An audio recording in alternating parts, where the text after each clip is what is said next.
for murdering? Absolutely. Should a thief go to jail when he steals? Absolutely. Should a robber pay back the money he robbed? Absolutely. So why shouldn't the white man pay for what he did? That's right. That's right. You'll see just how it feels. Payback is a dog. It's a dog. Payback is a dog. It's a dog. Payback is a dog. It's a dog. Payback is a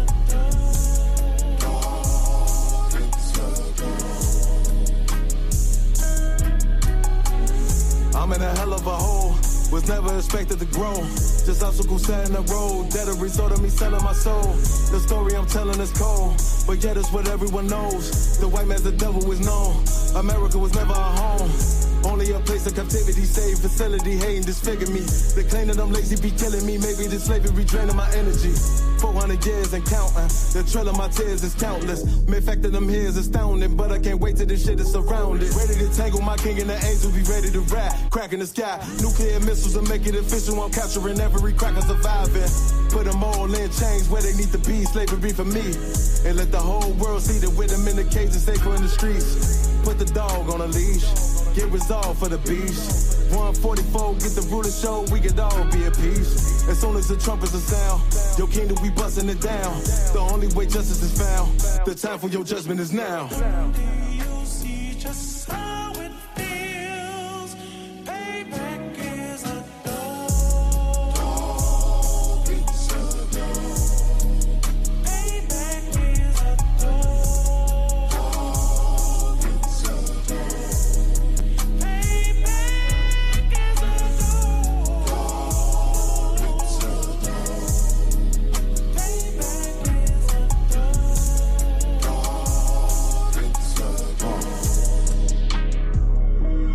Look, ain't no remorse in my blood slim. It won't be no compromise. Now it's time to feed the worms. Watch his body turn to flies. I clutch iron while you trust the lies.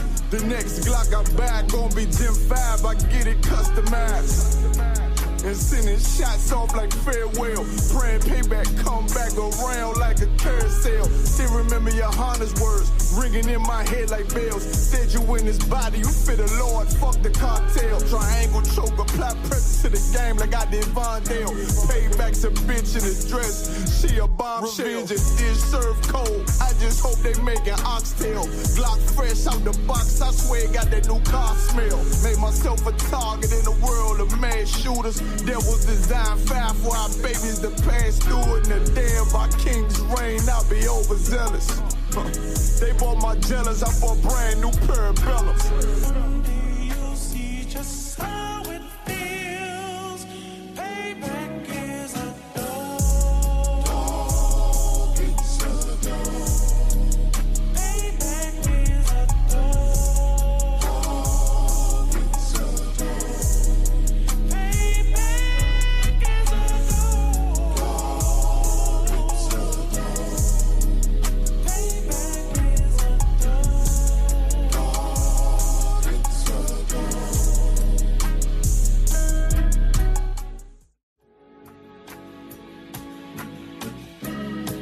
They killed, give me Isaiah 14 and 21. They did the same thing to my people. So you said that they put millions of my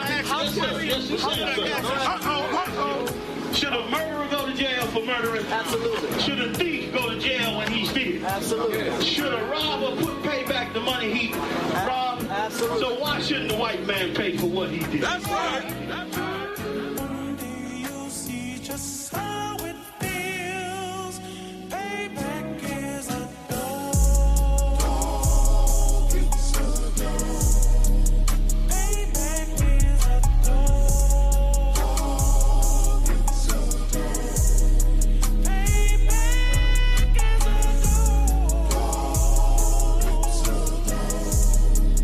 Payback is a dog.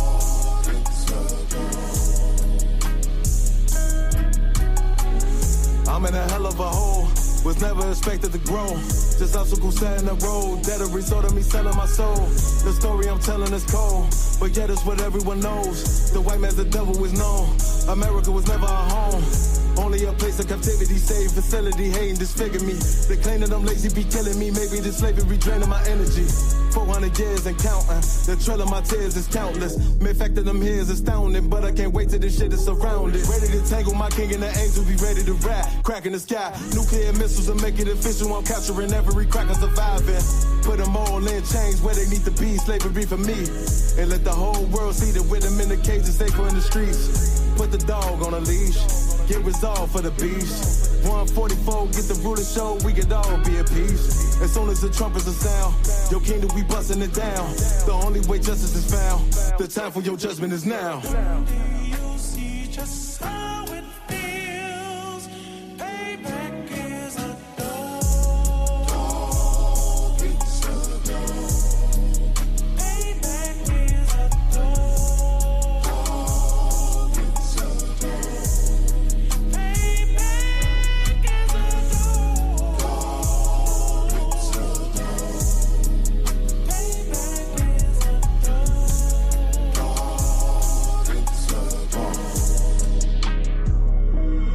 Look, ain't no remorse in my blood, Slim. It won't be no compromise. Now it's time to feed the worms. Watch his body turn to flies. I clutch iron while you trust the lies.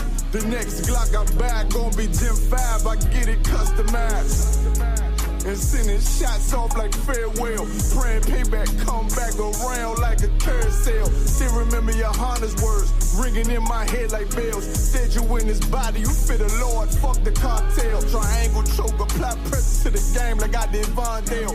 Payback's a bitch in a dress, she a bombshell. Revenge is served cold, I just hope they making oxtail. Glock fresh out the box, I swear it got that new car smell. Made myself a target in a world of mad shooters. Devils design fire for our babies to pass through. In the day of our king's reign, I'll be overzealous. They bought my jealous, I bought brand new parabellums. you see just how it feels. Payback is a dog. It's a dog. Payback is a dog. It's a dog. Payback is a dog. It's a dog. Payback is a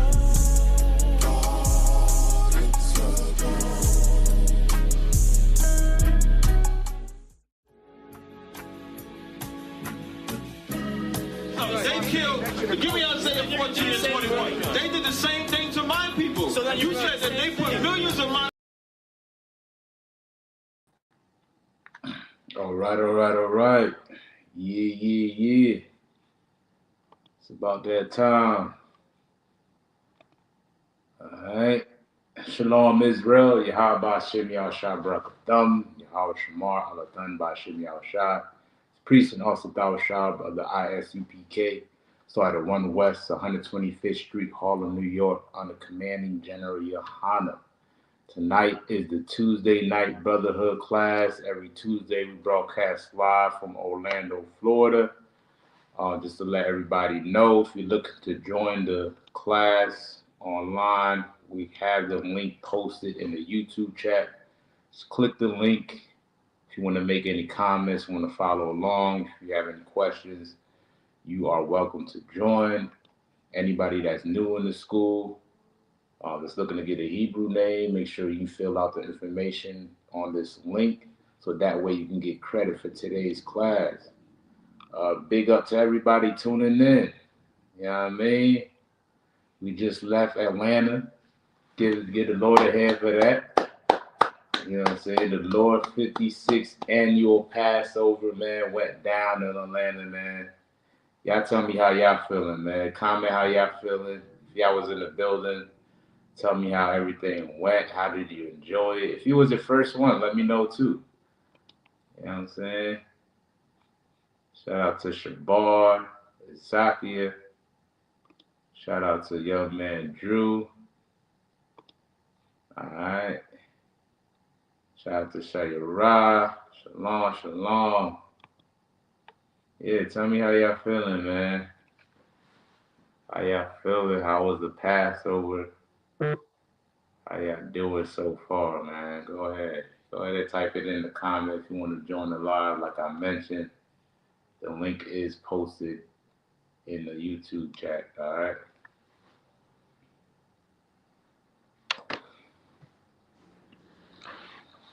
Shalom, Adawan. Hey, what's going on, soldier? Shalom. Yeah, everything Tawab said. I just wanted to say the Passover was dope, and it was Damn like, right. yeah, that joint was like nothing I ever seen before. It was crazy. That whole Most experience times, is right? fire. Damn right, man. Damn right. That's what's up, man. That was the first one? Khan with Khan, Yes, sir. You know what I mean? And tell them what city that you traveled from to get to Passover. from Tallahassee, Florida, sir. Tallahassee, Florida, man, made way out there to Atlanta to celebrate the Lord's Passover. You heard the brother. You know what I mean? You heard what he said. He said it was glorious, man. He enjoyed himself. Never seen nothing like it. And I could agree, brother.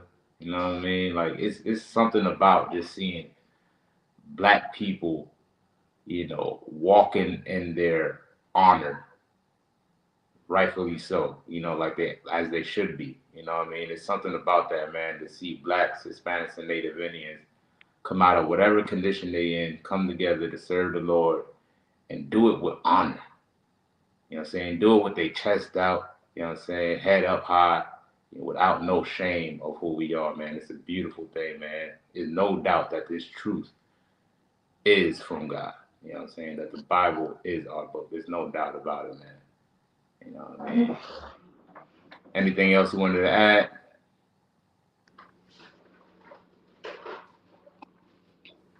Drew? So I can say what's up.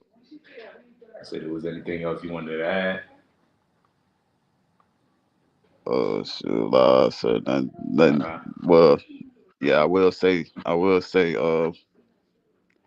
yeah, and on what you said, that was just a glorious time to see all the brothers and the sisters come together from all the four corners of the earth and just have a great time, just and serving the Most High together.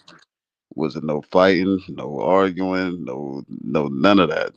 Just people Damn coming right. in under the Most High, showing each other love like we should. Damn right, man. Damn right. You're exactly right, man. No arguing, no beefs, no shouting matches, nothing like that, man. Nothing but peace and harmony. It's like what the kingdom of heaven gonna be like, you know? You know what I'm saying? So damn right. Shabar Azakia said Passover was excellent, excellent, but my whole house is sick from running all week, but it was worth it. Oh man, damn, I don't want to hear that, man. Damn. Lord allow the fam gets well, you know what I mean? But yeah, that's what's up, man. You was out there, enjoyed yourself. There was a lot of events going on, so yeah, there was a lot of running around for some of us. We had the lamb slaughter, we had the scripture breakdown, we had the black party, Hebrew Academy graduations, Passover, Feast on Unleavened Bread, man. It was a power packed week, man. You know what I'm saying? If you black, Hispanic, and Native Indian, man, you don't want to miss out. You know what I mean? This event is for us to come together as one family, you know what I'm saying, to enjoy ourselves, man. So I'm glad that you was at least able to enjoy yourself, you know what I mean? And yeah, everybody get well, get well. Most High Christ. Yeah, anybody else? Tell me how it was. Tell me, y'all. Talk to me. Tell me how the experience was. How y'all like Passover, man? What? Big Jew? Big Jew said it was lit, lit. Yeah, right. What was it that joint? Rocket. Man, we had the Airbnb, man. That Airbnb stayed open 24 hours, man. Brothers and sisters coming in and out. You know what I mean? Shout out to the sisters that was chefing it up. Oscar Zakamar. You know what I mean? Make sure brothers and sisters was Tawab. and just hanging out, man. It was definitely a good time. Definitely a good time, man. Seen brothers I haven't seen in a minute. You know what I mean? Seen sisters I haven't seen in a minute. Man, it's always glorious, man. So yeah, damn right. It was lit. It was lit, man. Lord allow more to come. Lord allow we be in our own land next time. So who knows, man? Oh, Khan. Yeah. That way, when it's over, we ain't gotta go right back to slavery. You know what I'm saying? It's supposed to be a 7-day feast, man. And he got us, the oppressor got us clocking in, man. You know what I'm saying? But it's all good. All right. He said that all black party good night, man. Yeah, man. Listen, Pastor Troy was in the building. I missed China Monet. I didn't make it in time. You know what I'm saying? But I heard the performance was on point as well too. But I did make it in time for Pastor Troy, man. And if anybody from the South know, man, Pastor Troy is a legend. You know what I'm saying? He a legend in the South, one of the pioneers of the crunk movement. You know what I'm saying? So he was in there, of course, rocking it out, man, turning it up. It was definitely too wild to see. You know what I'm saying? See Pastor Troy still doing this thing, man. It was on point. You know what I'm saying? And doing it in righteousness, you know what I'm saying? Like the brother said, no weed, no drug use was going on, none of that. You know what I'm saying? Nothing prerogative or derogatory, nothing like that, man. It was just good, wholesome fun for blacks, Hispanics, and Native Indians, man. So yeah, that drum was on point. You know what I mean? Black Party. What about Hebrew Academy, man? I want to give a big shout out to class of 2025, man. Most High in Christ. All the soldiers that graduated, man. I know y'all brothers worked very hard for that, man. 28 weeks in training, getting yourself right, getting yourself strong to make it to the trials and make it through to get your cover, man. And I know it takes a lot, so big up to y'all brothers for that, man. Damn right. You want to say something, Drew? My bad. I don't know if you said a lot. Oh, no, I didn't, but I will Okay. say though, shout out to that boy, Nawan Yellow, for making it through that. Damn Yeah, right. that boy is 17 years old and made it 17 through years old. 17 and made it through that, man.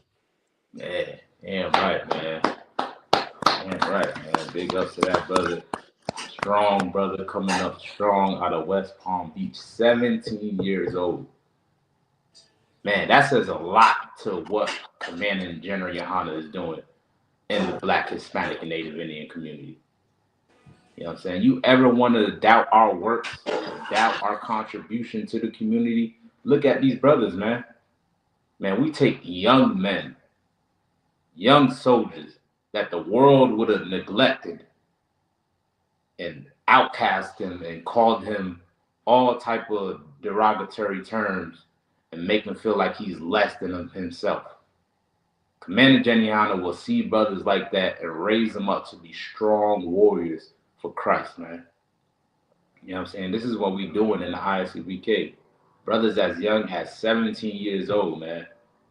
While the world is going crazy, while they teaching our youth to get high, deal drugs and pop whores, you know what I'm saying? The Lord, the Commander Geniana will make that man a man of the Lord, man.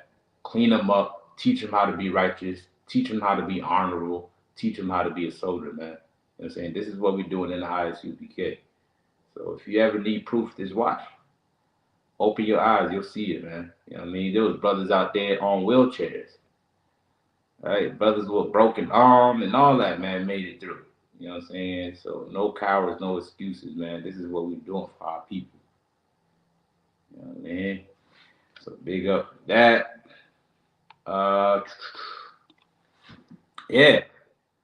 Most High in Christ, man. So big up, man. Commander General Yohana, all the generals, the captains, the officers, troopers, and the sisters as well, too, man. Everybody that came out and supported this Passover and made it what it out to be. It was a glorious time, man. So if you have any questions, we're going to dive into the topic. Feel free to type it in. Feel free to ask whatever you got. Other than that, we'll dive into the topic, y'all. All right. Also, I want to shout out Officer Magazar, who also broadcasts live on the ISUPK Tampa channel. Right, if you in the Bay Area, if you in Tampa, uh, St. Pete, Lakeland, wherever's over on that coast, wherever they got going on over there, wherever city you at, man, make sure you tune in. I know we broadcast live from the library out there in Tampa. You know what I'm saying? So make sure you subscribe to the channel. Show up if you're able to show up. You know what I'm saying? The brother take his time out today to go live. You know what I'm saying? So make sure y'all tune in. You know what I'm saying? All right. Since there's no questions, let me ask y'all questions real quick. Right now we in the midst of Feast of Unleavened Bread. I think it's what, day 3 of Feast of Unleavened Bread. All right. Let me ask y'all this. What is the meaning behind the Feast of Unleavened Bread? Can anybody answer me that?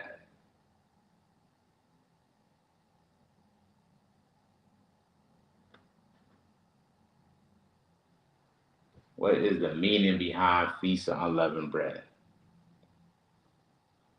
What y'all got?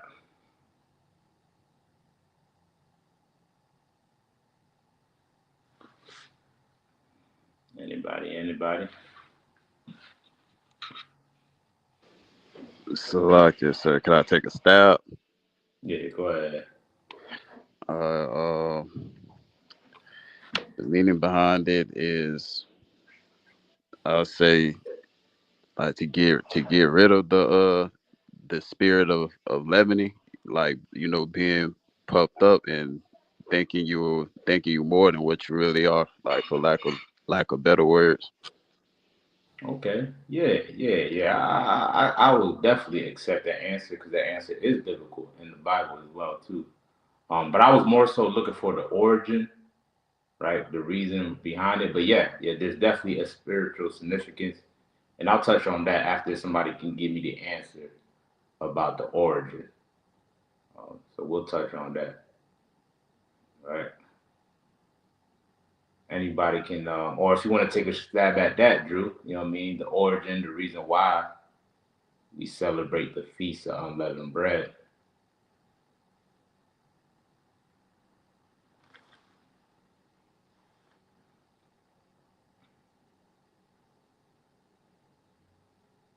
Anybody?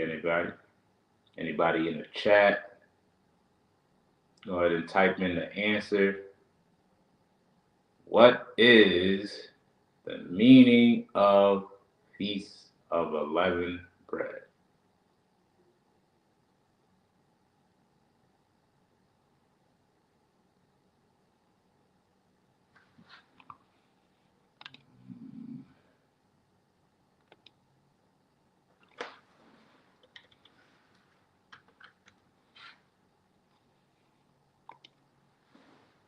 Anybody? Where y'all at? I need your participation. All right, we got an answer. Big Jew says, Salakia, sir, it was the meal we had coming out of Egypt. Exactly right. It's the meal that we had coming out of Egypt. For extra points, can you answer me why is that? Why was that the main and one of the only meals that we had coming out of Egypt? Why is that, Big Jew?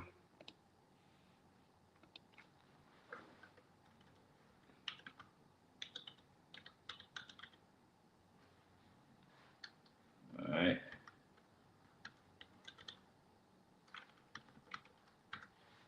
Why is that?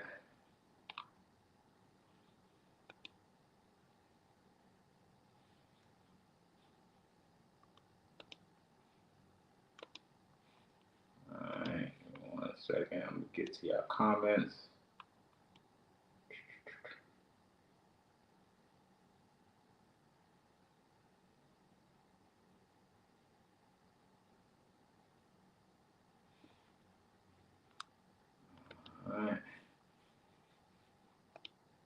right. Sis said because we didn't have time to let the yeast rise. She's correct. Damn right. Big Jew said the same thing. We were leaving out in a hurry. Right. We was out of there. If you understand the story, we kind of went a bit over it on last class, speaking about the history of it. So yeah, we was after the 10th plague, we was forced out of Egypt. You know, mass deportation. Right. It kicked us out of Egypt after all their firstborn was unalived by the Most High. You know what I'm saying? So we didn't have time to prepare a proper meal. Right? This was a mass exodus. We was getting out of our land of captivity. You know what I mean? So in the meantime, well, all we had was bread that didn't rise, right? Unleavened bread, right? The yeast, right? Why is that? How is that so? Can anybody, it's Shayara, if you can explain, right? If there's any sister that's into baking, and knows anything about cooking a bit, right? How is that so, right? Because if I'm not mistaken, you can just go into the store and buy yeast, right? And put it in your flour. Who can understand it a bit? Who can break that down? You would have thought all you needed was flour, a little bit of water, a little bit of oil, and your bread will automatically rise. How is yeast formed? Anybody? Extra credit, y'all. Tallying up all the answers. And you're going to get graded by the end of this class.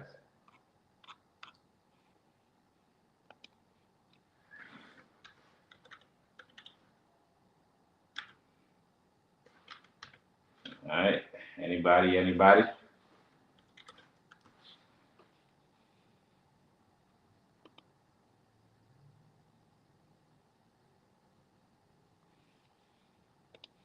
All right. Sis said yeast usually take about 30 minutes to rise and work through the dough. Since we were being rushed out, we didn't have 30 minutes. Right. That's correct. Right? It takes time to work through the dough. You know what I'm saying? The natural way of getting yeast is fermented dough, right? Letting your dough sit, right? And the bacteria, which is good bacteria that develops in the dough, is yeast. You get what I'm saying? So what they do, they break that off, put it in another batch of dough, and let it rise. You know what I'm saying? Well, it takes time to ferment that dough. We didn't have time. You know, all we had was the flour, had the dough, you know, and we had to get up out of there. All right, so this is what we do each year. Each year we celebrate the Feast of Unleavened Bread because of this, right? Now, can anybody answer me, what are some of the traditions in keeping the Feast of Unleavened Bread? What are the traditions? What do we practice each year in celebration of Feast of Unleavened Bread? Anybody?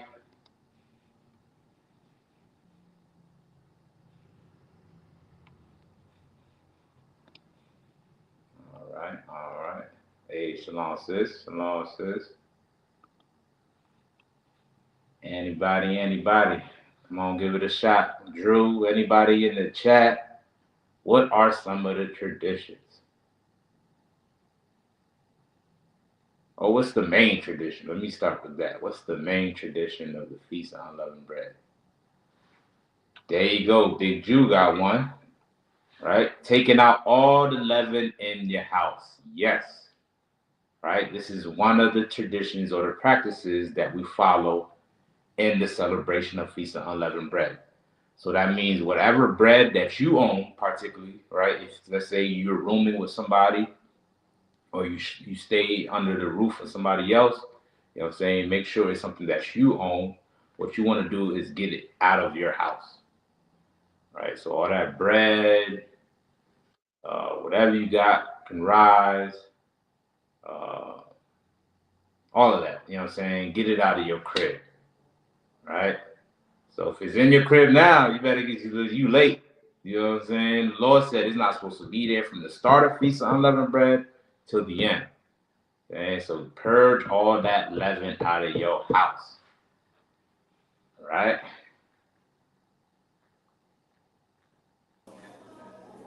All right, man. Shalom. Also, Shabar is on here as well. Shalom, Yabba Shashabakada. Some y'all about to Damn right, the water popping on, word. on the butt. All right. Big Jew getting all the points, y'all. Don't let him get all the points. Right? Here's another tradition, right? Big Jew said you eat unleavened bread for 7 days, correct? Right? Each day for the Feast of Unleavened Bread, you are to consume unleavened bread. Now, it can be a piece or it can be a whole cake. It can be any time throughout the day, but you have to at least consume unleavened bread for the duration of the feast. Right? So each day for 7 days, you are to consume unleavened bread. That could be, you can make it yourself. All you need is flour and water. Throw a little seasoning, whatever seasoning you prefer. Some people like it sweet. Some people like it bitter. It's up to you. You know what I'm saying? Make sure it's not self-rising flour. You know what I mean? You can buy flour without the leavening agent in it to make it rise. You can get corn tortillas, whatever the case may be. Some people ain't got time to make it themselves. You can get them old Jewish boxes if you want. Them old Jewish boxes, you know what I'm saying? I think they call them Mazda, whatever they call it. You know what I'm saying? You can get them old joints and snack you up some. You know what I'm saying? The sister said, Salakia, do we also have to have honey? No, it's all up to you. You know what I'm saying? I am a fan of honey. I do put honey on most of the stuff I eat, including unleavened bread. So it's all up to you. Like I said, some people like it sweet. You know, some people do like it where it's salty. You know what I'm saying? So it's all up to you. I remember last year I made some joints with pistachios in them. You know what I'm saying? I got a whole bunch of pistachios, grounded them up, mixed it in the flour, and put some avocado oil, mixed it in a little bit. You know, fry them Jones. Jones is good. You know what I'm saying? You can fry them or bake them. Just make sure they don't have any leavening in it, anything that can make it rise. All right. Big Jew said, in the first day it's a holy convocation, and there shall be no surround work. Yeah, Big Jew getting all the answers right, man. Damn right. That's another one. It is a holy convocation. Now, who can tell me what the word convocation means? Somebody pull me up the definition. What is convocation? What does this mean? All right. Because there is a ton of us, you know, being the power of the internet. There is a bunch of us that's starting to understand that we are Israelites and we're God's chosen people, right? But they don't really understand the spirit behind it. So they take it upon themselves, you know what I mean, to celebrate. Sir. Go ahead. It says a large formal gathering, a large gathering or assembly of people. That was like New Oxford. There you go. Get the brother ahead. You know what I'm saying? It is a large gathering or assembly of people. Like I was mentioning, right? People get this knowledge, they get this information of being an Israelite and not being in the right spirit. They think they can do it independently.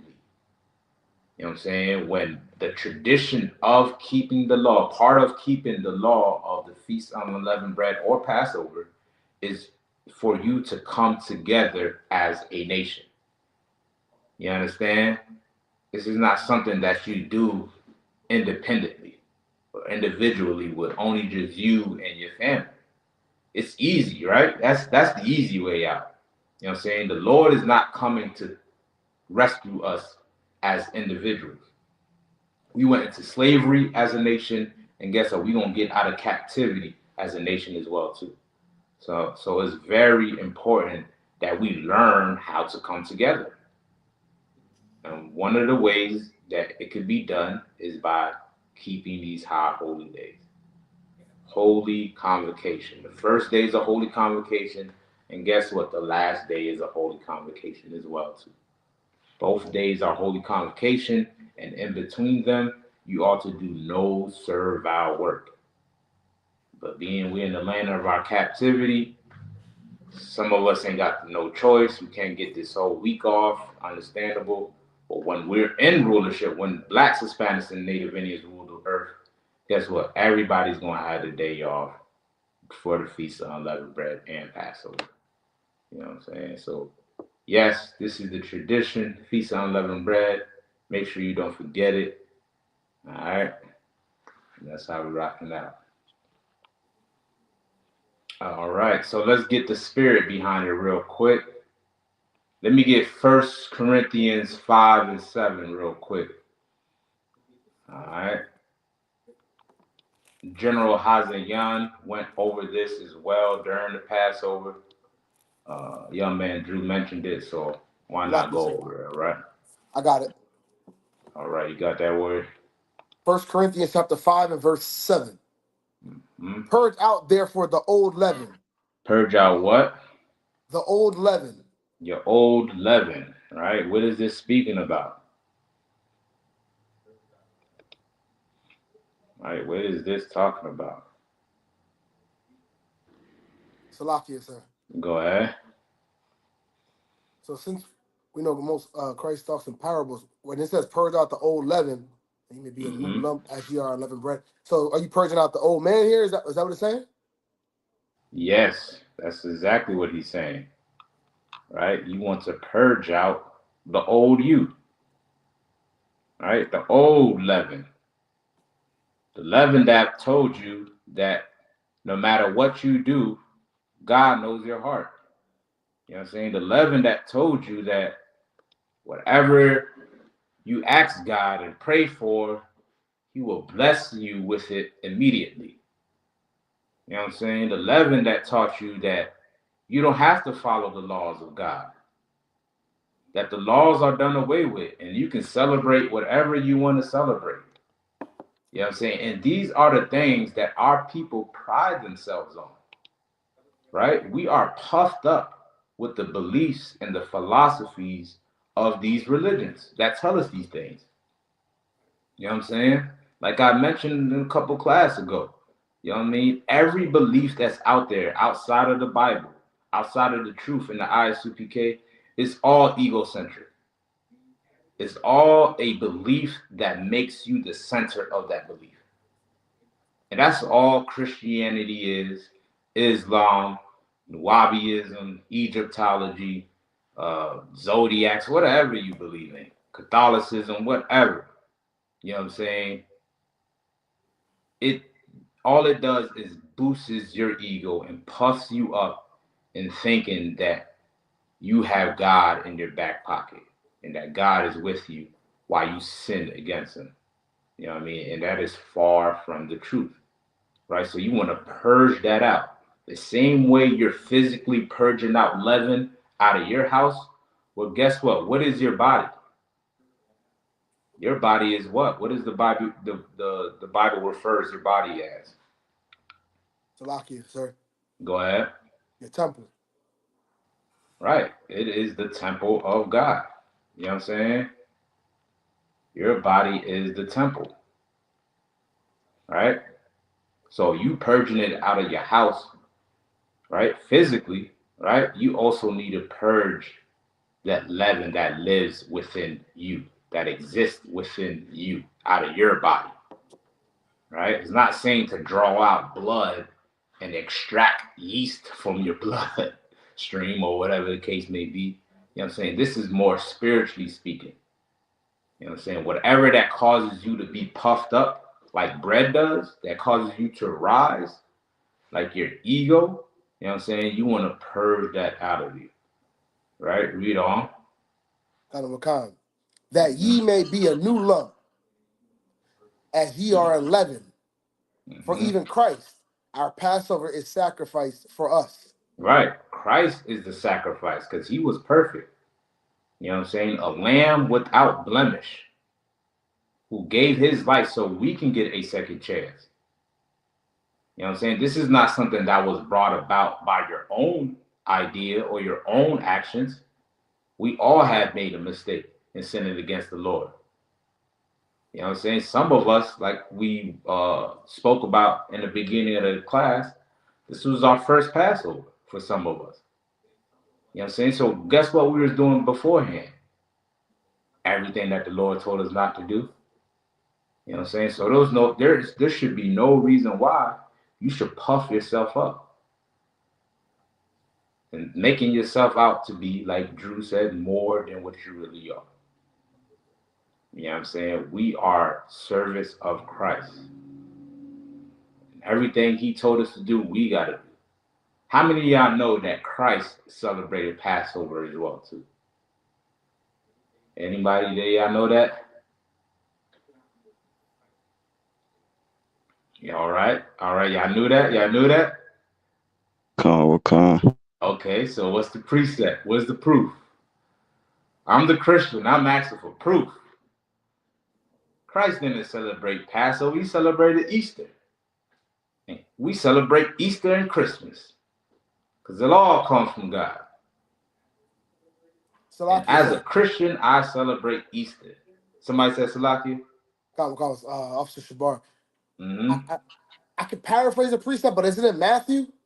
In Matthew, okay. I can't remember where it was in Matthew, but I know it's in Matthew. Fanny, take your time. Go ahead. Whatever y'all can find. Christ celebrated Passover. That is a bold statement. Right? Because that's what Christianity claimed. That's the foundation of their belief, is to be Christ-like. That's what Christian means, right? To be Christ-like. So in order to be Christ-like, you have to do what Christ did, just like him. And guess what? Christ celebrated Passover. So in being a Christian, guess what you got to do? You must celebrate Passover as well. So who got that? Salakia, sir. Go ahead. It's the book of Matthew, chapter 26, verse 17. Read that. Now the first day, the book of Matthew, chapter 26, 17. Now the first day of the feast of unleavened bread, the disciples came to Jesus, saying unto him, where wilt thou that we prepare for thee to eat the Passover? Eat the what? The Passover. Guess what? What the world famously records as the Last Supper, guess what high holy day Christ was actually keeping?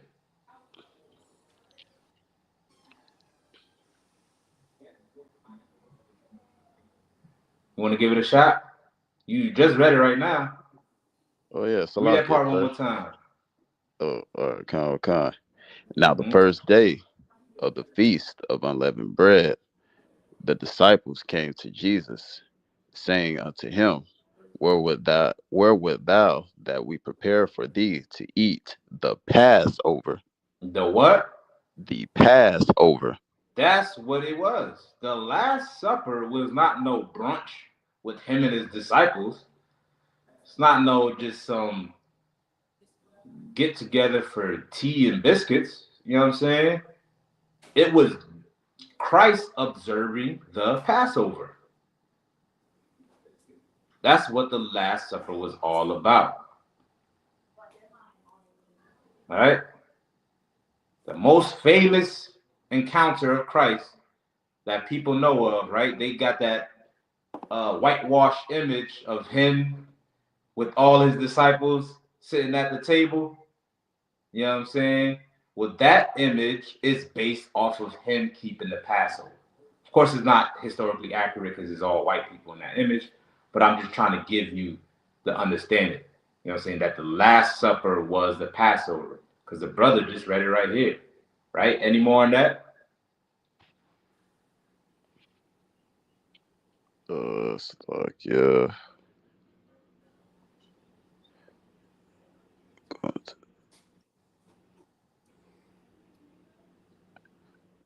Yeah, Khan. Mm-hmm. And he said, go into the city to such a man and say unto him, the master saith, my time is at hand. I will keep the Passover. He would at do what? Keep the Passover Uh-huh. at thy house with my disciples. There you have it. Most Christians will agree that Christ is perfect, right or wrong. Right? Correct. So what made him perfect then? What is considerably perfect in the eyes of God? Salaki, sir. Go ahead. Well, for Christ, it would be following Yahweh's orders, God's orders. And for us, as priests, we're following Yahweh's commandments. Exactly right. Right? And how is it recorded in the Bible? What is God's orders recorded in the Bible? He presents them to us as what?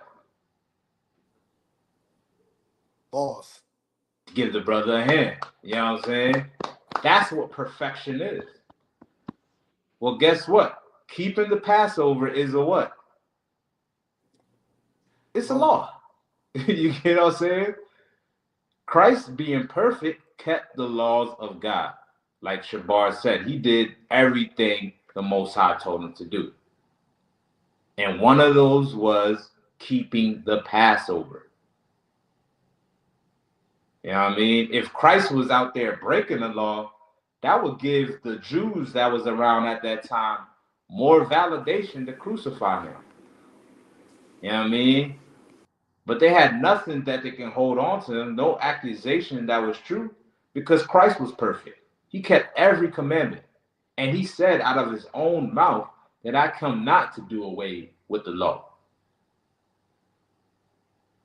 So if you, as a Christian, claim to be Christ-like, and you're not keeping the Passover, guess what?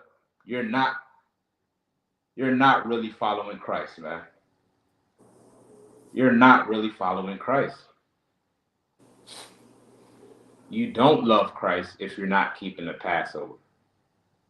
Easter is nowhere found in the Bible. Rabbits don't even lay eggs. It makes no sense. If I'm not mistaken, was it not there an incident like a couple days ago where there was a shootout at an Easter egg hunt event where a pastor, I'm going to try to see if I can pull it up. A pastor passed away. You know what I mean? Let me get that real quick. See if I can pull that up.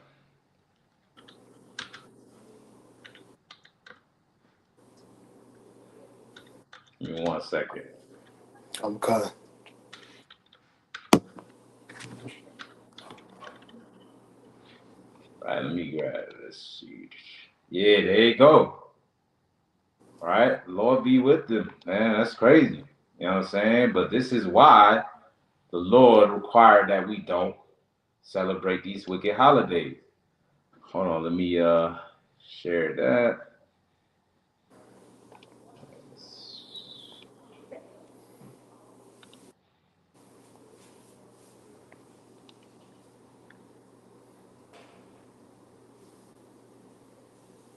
All right, y'all see it? See the headline?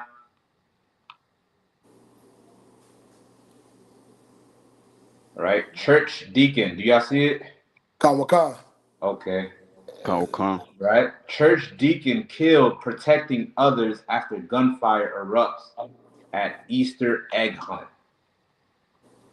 All right, this the man right here that was unfortunately gunned down by celebrating these wicked holidays. Right, a Mississippi church deacon was fatally shot while trying to protect people from a dispute that broke out. You fighting on the Easter egg hunt when it's supposed to be a day of the Lord. Ain't no Right. disputes broke out at the ISPK Passover. You know what I mean? Right. That's how you know the Lord is not in these wicked holidays, man. All right? If I can jump down, it says the Gulfport Police Department said that the shooting stemmed from a child custody dispute, and the two people who tried to de-escalate the fight were hit by gunfire, as well as the suspect. Shed was pronounced dead at the scene, and another person was airlifted at an out-of-state hospital. That is unfortunate, man. You know what I'm saying? This brother lost his life, you know what I mean, practicing these wicked holidays, man. All right? As a Christian, as a pastor, we ought to look in the Bible and see what the Bible says. And the Bible says that all blacks, Hispanics, and Native Indians are to keep the Passover. We are not to keep Easter.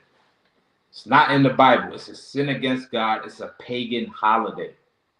The Spirit of God is not in Easter. And the result of it is us losing our lives, man. All right? So, there you have it, right? You are to celebrate Passover. All right, let's jump back to the verse. All right.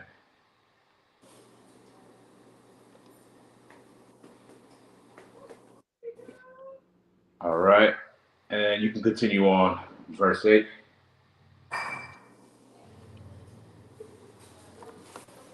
Okay, you want me to jump back to Corinthians? Okay. Yeah, kind of. I All think right, you, let's you was go. reading? Calm. Yeah, I'm jumping back now. Kind, all right.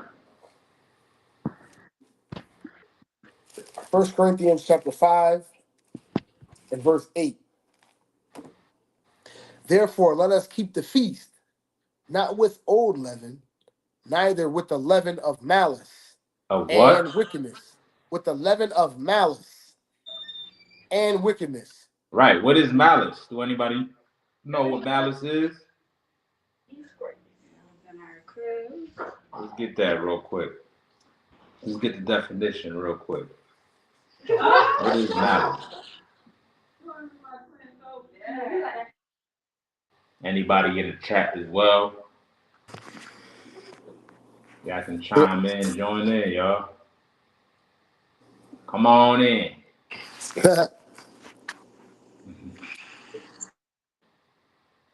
What is malice? So, like I said, I got it if no one has it. All right, you got it, soldier. Calm. So we have or desire to do evil. Uh-huh. Right. Can you read that one more time? My bad. With the intention or desire to do evil. Right. That's what malice is. The intent or the desire to do something bad. Right? And that could be something bad to somebody in particular as well, too. Like we just read about with this brother. Right? They didn't put away the old leaven because they're not even keeping Passover. They're trying to celebrate Easter. They're hunting for eggs. Meanwhile, they all filled with the spirit of malice and wickedness. The intent to harm one another, to hurt one another, to hate one another, to bear a grudge against one another. The Lord is requiring that we put all of that away. We purge all of that away from us, man. That is the spirit behind this Passover.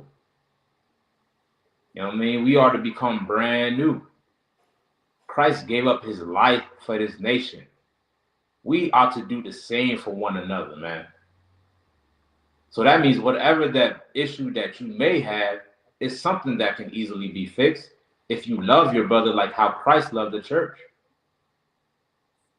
Oh, my man, Hebrew Academy graduate. You You got know what I that cover mean? on. Big up. Class of 2025. You know what I'm saying? You got that cover on. Yeah, Yeah, right, man. yeah, yeah, yeah, yeah. Yeah, how about you want your brother Yeah. thumb? No, That's yeah. your thumb. Congratulations, Warrior. Congratulations. The water to both. Water to both of y'all. Y'all know what I'm saying? Y'all brotherhood was impeccable. It was a top tier. It was past 100.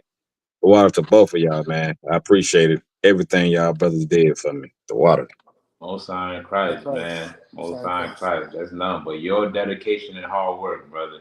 Okay. That's what it's all about, man. So, Most High in Christ. So let we just chopping it up about Passover a bit before I get into the topic. Is there anything you want to add? How was your experience, man? How did you like Passover? Man, Salaki, if I made that Passover is one to remember. Like I ain't gonna ever forget the 56th annual Passover. For one, Right. went through the fire with my brothers in Hebrew Academy, the resurrection. You know what I'm saying? That was experience that I'm pretty sure both of you brothers know, because both of you brothers are Hebrew Academy graduates. You know what I'm saying? So now I feel like I'm finally in with the in crowd. You know what I'm saying? I finally can like really like be in with the brothers when they telling the more stories. You know what I'm saying? And you know what I'm saying, the camaraderie and everything that you experience with Hebrew Academy is definitely needed and well deserved. And just the Passover was just glorious, man. Y'all brothers was glorious, y'all families, everybody was there. You know, it was just something about, Passover is always a breath of fresh air. It's always something to I feel like it's like, you know how when you go in the mall and they give you samples of the taste to Yeah. see if you Passover for me is a sample of the kingdom. You know what God. I'm saying? It's a sample of the kingdom. It's a sample to what we working hard and we sweating and we building and we trying to bring in what we're to expect in the kingdom when we are ruling, you know what I'm saying, the earth. And it's I wish it was, you know what I'm saying, longer. I wish that, all of us didn't have to slave to where we can have like 2-3 weeks of it. You know what I mean? The hard Right. part about Passover is always when you gotta depart. Like leaving the Passover is more harder than I think getting there. You know what I'm saying? Right. Because you have the mixed emotions and you know what I'm saying, but definitely for anybody that never experienced, man, you have to get that in your body. You have to get that in your soul. You have to get that experience in your mind, because then you'll know what brotherhood and sisterhood truly looks like. Mm-hmm. You know what I'm saying? Damn right. Damn right. You'll know what, you know what I'm saying, the hard work is for. You'll see everybody that, you know what I'm saying, you haven't seen. You'll see the work of the Lord in its flesh, like in reality, and what we trying to build. So the Passover, I'm definitely not going to ever forget the 56th annual Passover. So like, Damn right, brother. Damn All right. right, man. That joint is glorious, man. It's a good time, no conflict, no issues. It's brothers, blacks, Hispanics, and Native Indians, ancestors, children enjoying themselves. You know what I mean? I see you look glorious in your cover, man. Most High Christ. Where you cover at, your boy? Where's it at? Represent, represent. What year? Khan. What class? What class, man? Where you get? You know what I mean? Congratulations, other one. hey, I appreciate that. Who that, Drew? Con with con. Oh, Drew was in that at the Passover hanging out, wasn't he? Hell yeah. That Yeah, brother's a yeah. hard-working brother, man. Yeah, man, that brother. Keep that zeal, Drew. Don't never let that fire go out, man. Try to keep that same zeal as you go forward and you keep going on and on and on. Remember how you are when you first come in. Damn right. Con with con. Yeah, man. Will do, sir. Damn right. So like you, sir, that's all I had. Nah, God, Most High in Christ, man. Most High in Christ, yeah, man. Passover is something to remember. like he said, it's a sample of the kingdom of heaven. There you go. There you Hey, go. Class yeah, of There what? you What go. class is that? Right. Yeah, right. You know what I mean? Class of 2022. Nigga, you better be careful when they come through. You know what I'm saying? yeah. Going down. You know what I'm saying? You know, we got different generations, brothers coming up, man. This is something that you definitely want to partake in. You know, it don't come around every year. You know what I'm saying? When you have the opportunity to get involved in Hebrew Academy, take advantage of it, man. Because you never know when the next time gonna be. Okay. Yeah.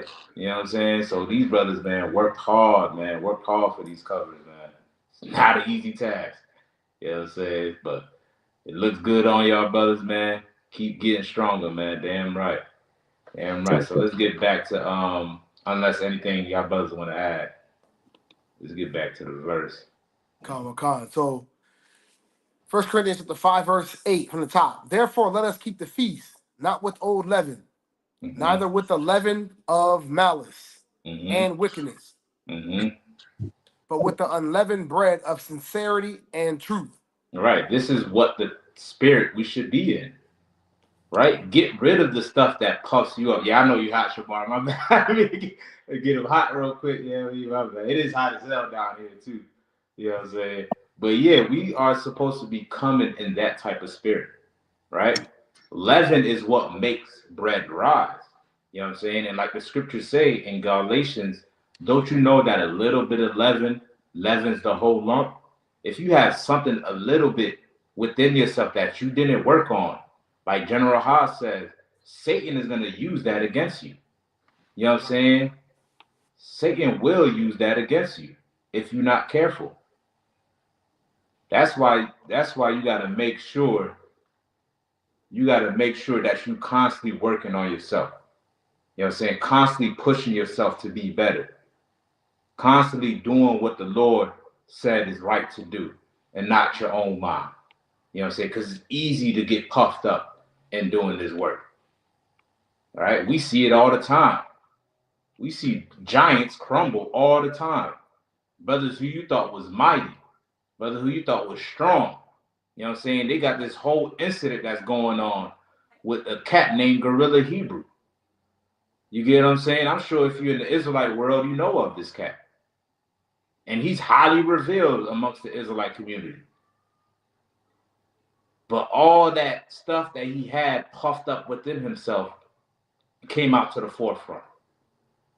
Now we actually see who this person really is. You know what I'm saying? And that's something that can happen to anybody if you're not careful. Right? How you act in front of others is the same way you should act when nobody else is around. You understand what I'm saying? It should be no different. This is not a show. This is not a facade. We got to come in the spirit of sincerity. We got to come in the spirit of truth. Right? As long as you genuine, you know what I'm saying? You don't need recognition. As long as you genuine in heart, you do this sincerely, who cares about all the accolades? Now cats out there calling themselves chief priests. Who gave you that title? Elder such and such. Who gave you that? Niggas is chasing titles. That's all they doing. Chasing titles, man. You know what I'm saying? And that can puff you up and thinking that you're more than what you really are. You know what I'm saying? So each year you want to clean house, not only physically, but spiritually as well. Clean house, get rid of the malice, the grudges, the wickedness, whatever is causing you to think that you're far above this truth. You know what I'm saying? Purge it out of your spirit. Do the inner work. Work on yourself. And this grind never stops. Right? I'm here to tell you that this work, your inner work never stops. Because each year you're evolving to the next level, to the next stage. And each stage you're going to be met with something different. You know what I'm saying? And you're going to have to learn how to deal with those certain scenarios and things that come about. So you're constantly working on yourself. All right? The minute you decide within yourself that, well, I got it made. I'm an officer. I'm a trooper. Or hell, I know that I'm an Israelite. Most people get content with that. Well, I know the fact that I'm an Israelite. I'm fine with that. And you think, salvation is secured for you. It's far from reality. You know what I'm saying? This is an ongoing process that you get better and better and better at as long as you stay disciplined, Right. as long as you stay consistent. And it never, ever stops, right? If you allow yourself to get complacent, guess what? You already lost the battle. You already lost the battle, right? Acknowledging that there is a battle is the first step of overcoming that battle. You know what I mean? You make yourself ill-equipped the minute that you tell yourself that everything is fine and you're not in war. You know what I'm saying? You want to make sure that you're constantly armed with the understanding that life is about war and nothing else. All right? Anything brothers want to add? Anything? You can get into the topic or whatever. Any verses, anything? Wow, sir. All right. So we also got young man Fred, Most High in Christ. What's going on? Shalom, warrior. Shalom, Israel. Y'all Shalom, Shalom. Yabashah. Yeah, man, we were just discussing Passover a bit. If you want to give us your input, man, tell us how it went. How did it go? I'm gonna be honest, man. I was asking you a lot of questions about the Passover. You was giving me limited information, and I see why. Mm-hmm. It's because words could not put it. You couldn't even put it into words. Mm. You know what I mean? How great it was. Damn The Passover was. It was great. You know, that's damn right. It was spectacular. Can't wait for more. Damn right, brother. Damn right. Both sides right. You know what I'm saying? Damn right. It is something that you can't put in words, man. You have to be there to see it. You have to be there to see it. You know what I mean? Just to see your people come back to who they really are. There's so much things that we can be doing on this earth, like celebrating Easter and fighting one another, hating one another, which is so common amongst Blacks, Hispanics, and Native Indians. But how often do we see us actually coming together and there's no beef involved? You know what I'm saying? Like, that is glorious. No, my hood versus your hood. You stepped on my shoe, you bump into me. None of that going on.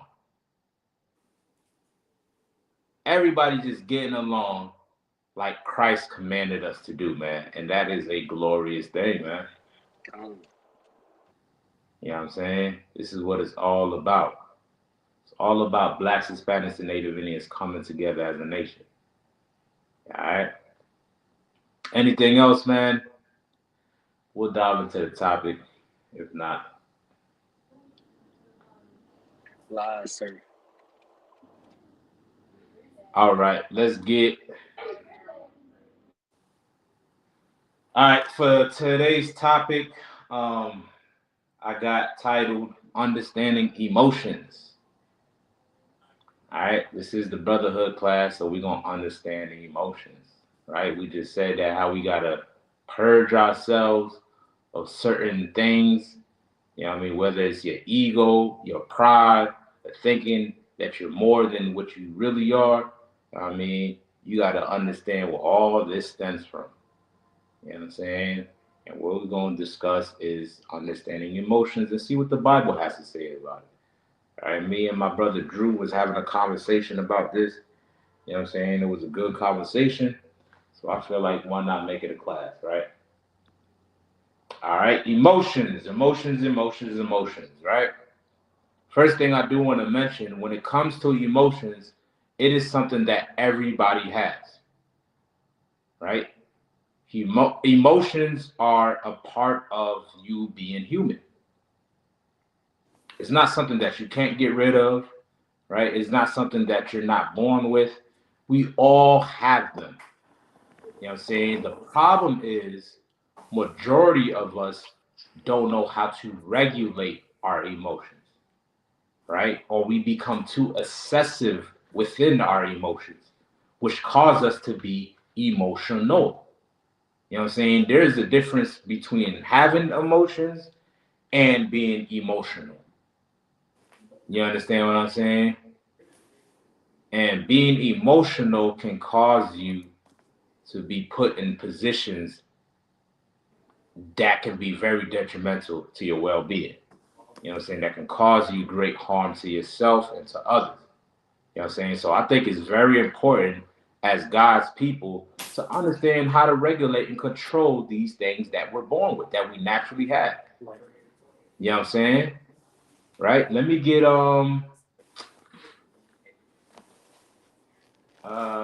let's see.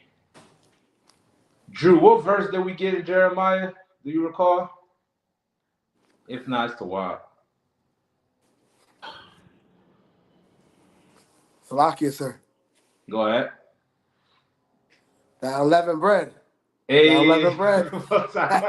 that y'all look good as hell. Look at Right. what's right, guys? Yeah, there you go, man. That shit look good as hell, man. There you Yeah. go.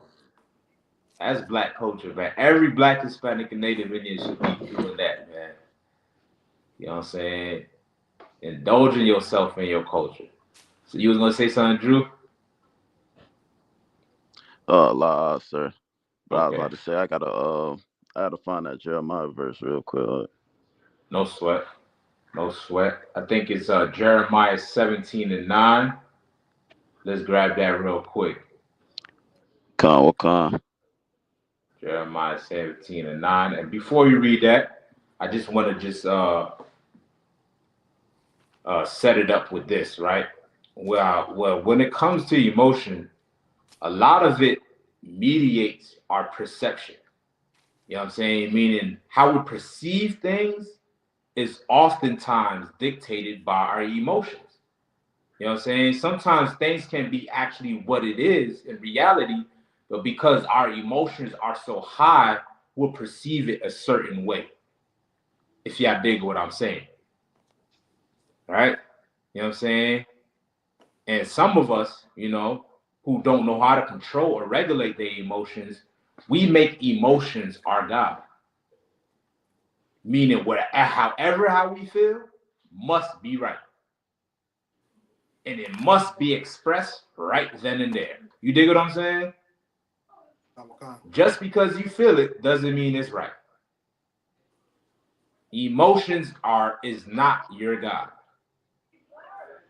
You should not allow emotions to control you. You should be able to control it. Now it's a process. It takes time. You know what I'm saying? But that's what it should be like when it comes to emotions.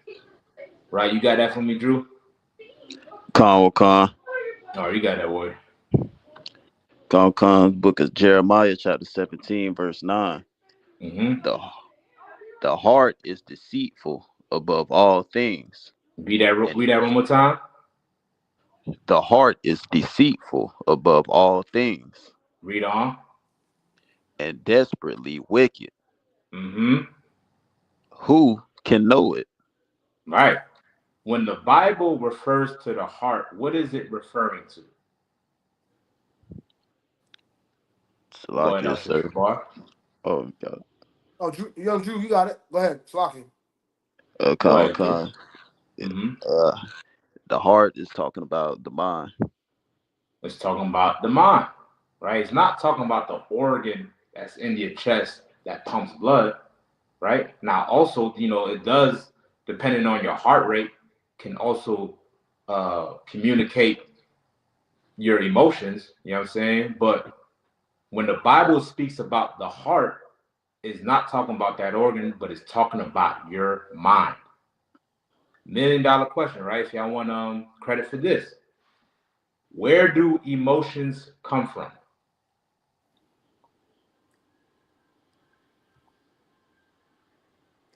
All right, Salaki. go go ahead, also cannot. Do it come from your mind? Give the brother a hand. All right. It comes from your brain. Right? Depending on whether your heart rate or your hormones or whatever the communication may be through how you feeling, communicates to your brain, and your brain tells your body what emotional state to be in. You know what I'm saying? What they call neurotransmitters. You know what I'm saying? Right? It all comes from the brain. Well, if we replace the word heart and put emotions instead, it will tell you and give you better understanding on why you should not make your emotions your God. You can read that one more time for me, Drew, and replace the word heart with emotions. Con.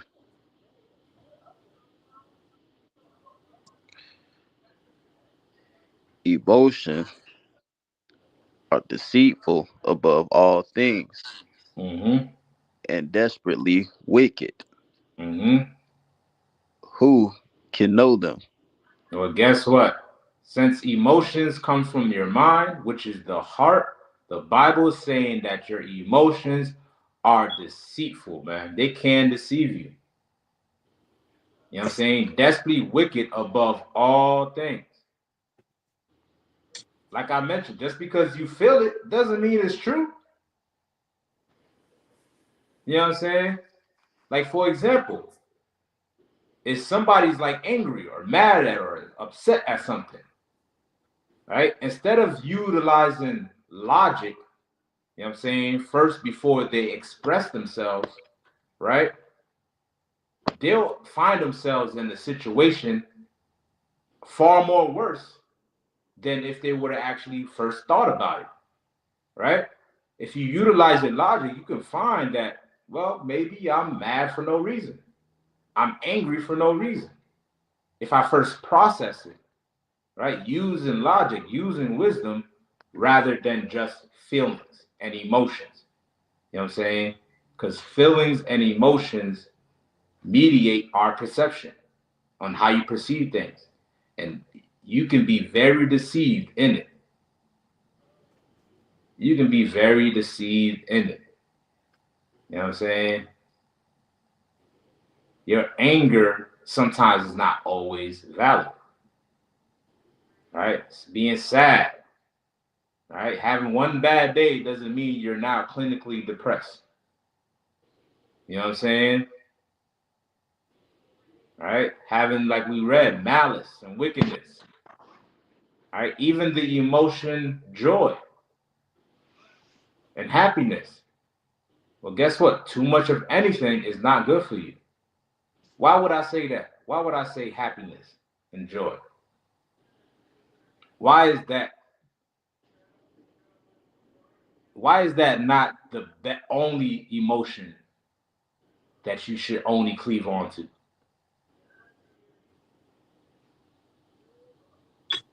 Good luck, you, sir. Go ahead. Because you like depending on the situation, you might be feeling a certain way. Like the scriptures say, oppression make a wise man mad. It don't say it make him happy. It don't say it make you know what I'm saying. He love oppression. It just says like different feelings. There's a time for everything. You know what I'm Yeah. saying.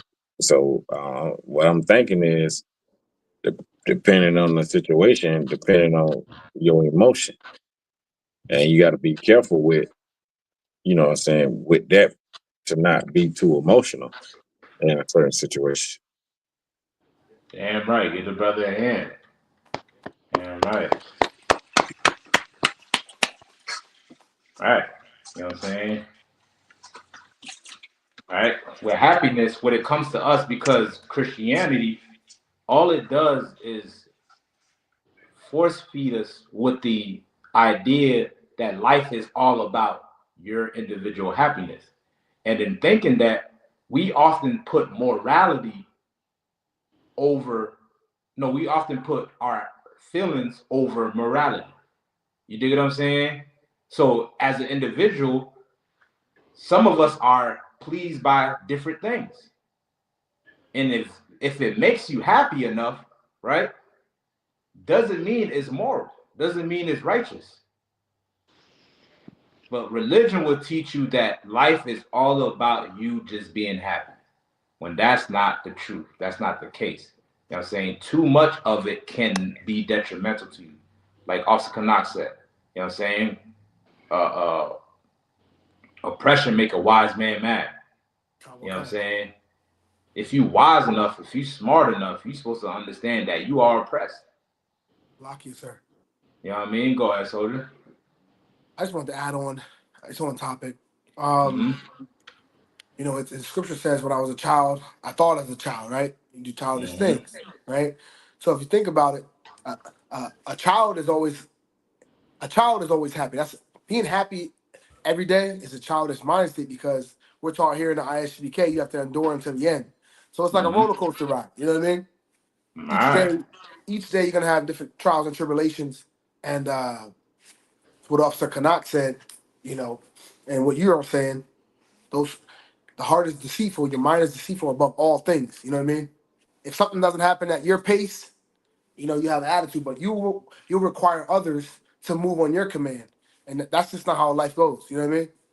Damn right.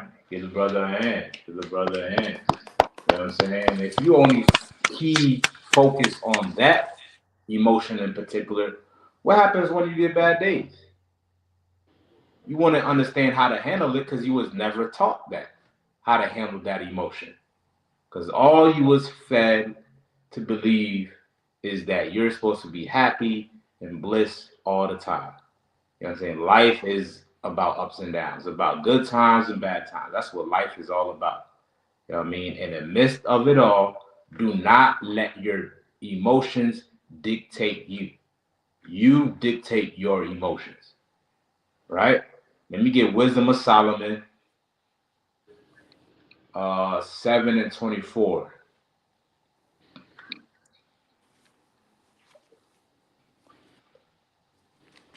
Come on, another one.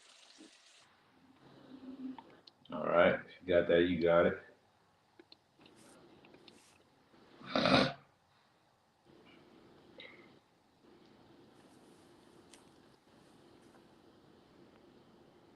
Who is that? You, Fred?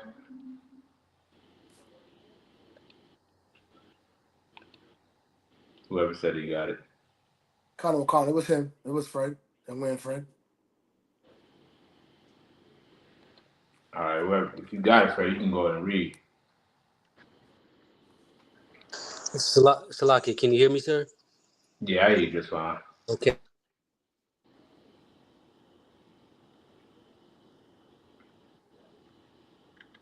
Probably something wrong with his phone. Somebody else can pick it up. Connor, Wisdom of Solomon, chapter 7, and verse 24. Mm-hmm. For wisdom is more moving than any motion. Then any what? Any motion. Mm-hmm. Read on. She passeth and goeth through all things by reason of her pureness. By what? By reason of her pureness. By reason of the pureness, right? Wisdom, right? Wisdom is better than any motion, right? And that's all what emotions is, right? It's energy in motion, like people like to say. It's energy. What you put your energy into. You know what I'm saying? Your energies want to be sad, you're going to be sad. Your energy happy, angry, whatever the case may be, right? The first thing that you want to utilize is logic, is wisdom. All right? Not your feelings. Because your feelings can be what? Deceitful. It can be deceitful. Damn right. You're exactly right, Warrior. It can be deceitful above all things. You know what I mean? Your emotions can deceive you. Utilize your logic. Maybe this is not how it is. Maybe I'm overthinking it. Maybe I'm just caught up in my feelings. Maybe I'm just thinking about it for too long. Maybe if I just rest my head or just cool out on it, then, you know what I mean? Then I'll get a better, clear understanding on it. You know what I'm saying? You want to first process it, right? Process it rather than to be quick to express it. You know what I'm saying? And that's where a lot of us fell at, right? We're taught that those that constantly express their emotions are the real ones, right? Like you a real nigga, you know what I'm saying? Or whatever the case may be. Nigga, you're just emotional.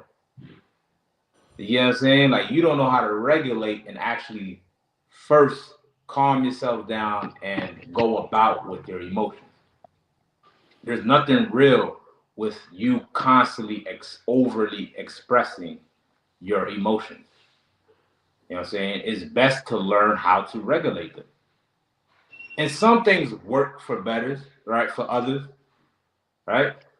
Some people like to go out and sit in the sun. Some people like to exercise.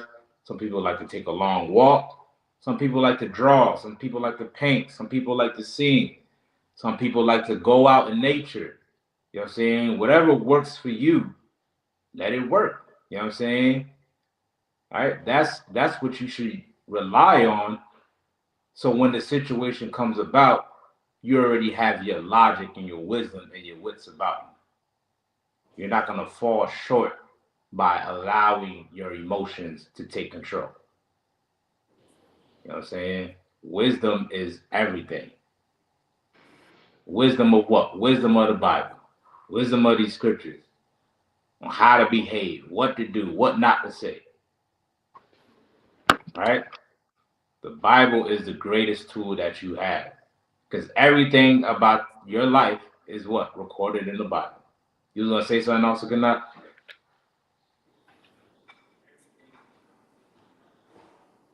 Fly, sir. Fly. Okay. All right. So we're gonna go through a few emotions. Let's start with the first one. Let's start with anger. Let's get Matthew 5 and 22. Come, come. All right.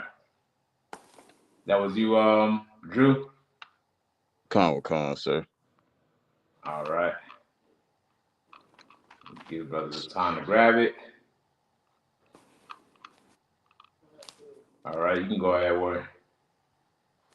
Salakia, real quick, sir. You say 5 and 22. 5 and 22. All right, come, I got it. All right. But I say unto you that whosoever is angry with his brother without a cause, Without what? without a cause, Without what? without a cause, That is the main thing that people don't put in context. They don't put that into consideration, right? The Christians will make it seem as if anger is the worst thing ever. You know what I'm saying? Verse 30. Well, you wanted verse 30, Big Jew? Are you talking about Wisdom of Solomon? If you want to just clarify what you were talking about, Judah, right? But yeah, without a cause is the main thing that most people don't consider, right? Anger, like I said, every emotion is natural. There's some things you're going to be mad about. But a lot of times you'll realize if you utilize your logic, you're mad for no reason, without a cause. You're just angry at somebody for something that's small and minor that cause you not to overly react in anger, to express your wrath. All right? Oftentimes it could be just a simple mistake if you would have did what Christ commanded us to do. And what is that? What did Christ command us to do when we have discrepancies and issues with one another? Salakia. Go ahead.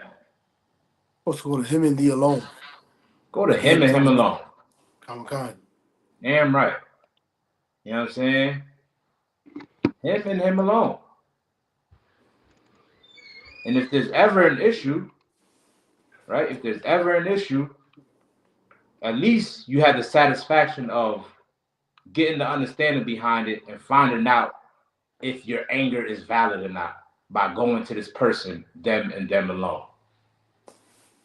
You understand what I'm saying? You most of the time you'll find out like, man, this is small, it's minor. I'm all upset over this. You know what I'm saying? But it'll never get to that point if you don't go to them and them alone. All right, read on. Con, Come, con. come. 1 second, sir. All right.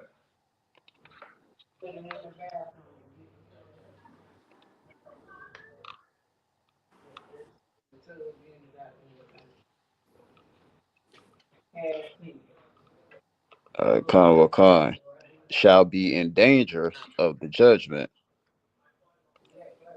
Mm-hmm. and whosoever shall say to his brother, I think it's Raka, shall Uh-huh. be in danger of the council. But Right. whoso, con, You know what I'm saying? No, read that part again, that last part.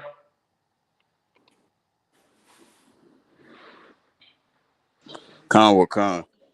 1 second.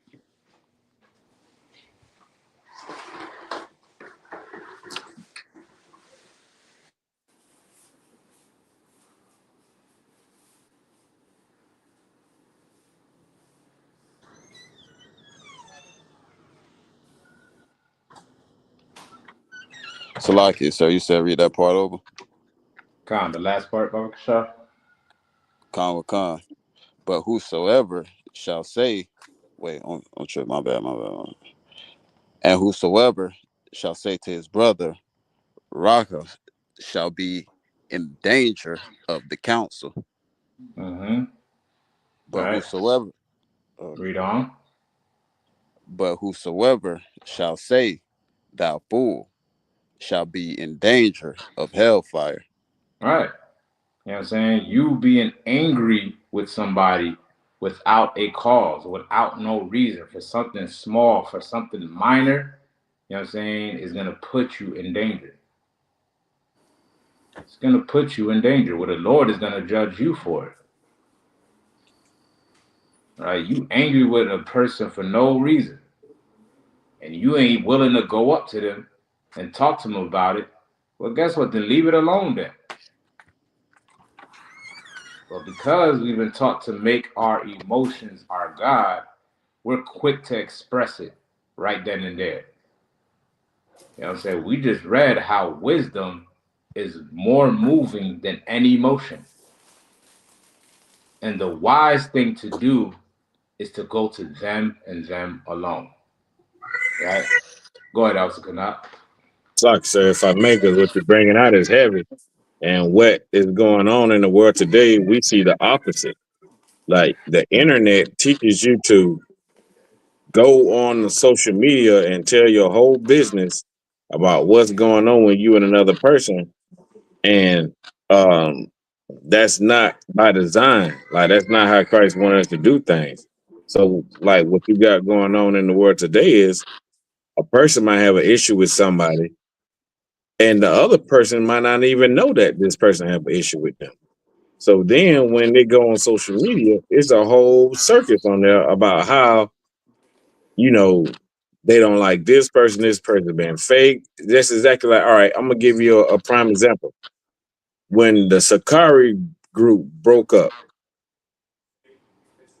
uh what his name is, Gorilla Hebrew aired out all his supposed to be brother blunders. And the brother did the same thing. Before that, they was inseparable. There was brothers to the end, this and that, this and that. But once you having a falling out with somebody, all that love and respect goes out the window because what happened? It wasn't real. Right. They don't really serve the Lord. You know what I'm Right. saying? So Christ teaches. Okay, go ahead, mama. Go ahead. Salaki. God. So, like the world teaches you to go opposite of what the Lord says, and that's all social media is a big it's a big soap opera. Everybody on there talking about somebody that they don't like, and they don't, you know what I'm saying, they don't mess with, or they got an issue with somebody, but they don't go to the person. The person be the last person to know like what's going on. Exactly right, brother. So if And you ain't like, nah, my bad. You gonna say something now?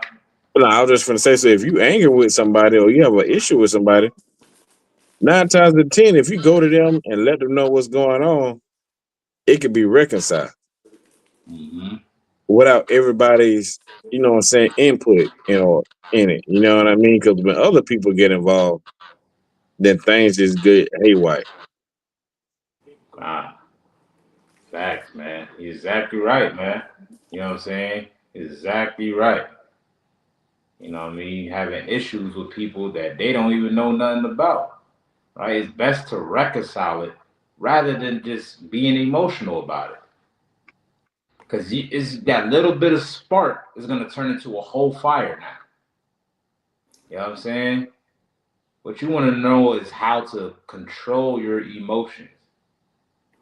Don't let that be your first go to because you're feeling this way doesn't mean you should throw away and get rid of the brotherhood or get rid of the sisterhood. You know what I'm saying? Like Asa Kanak said, them brothers was tight as hell, tight as could be before all this controversy came out.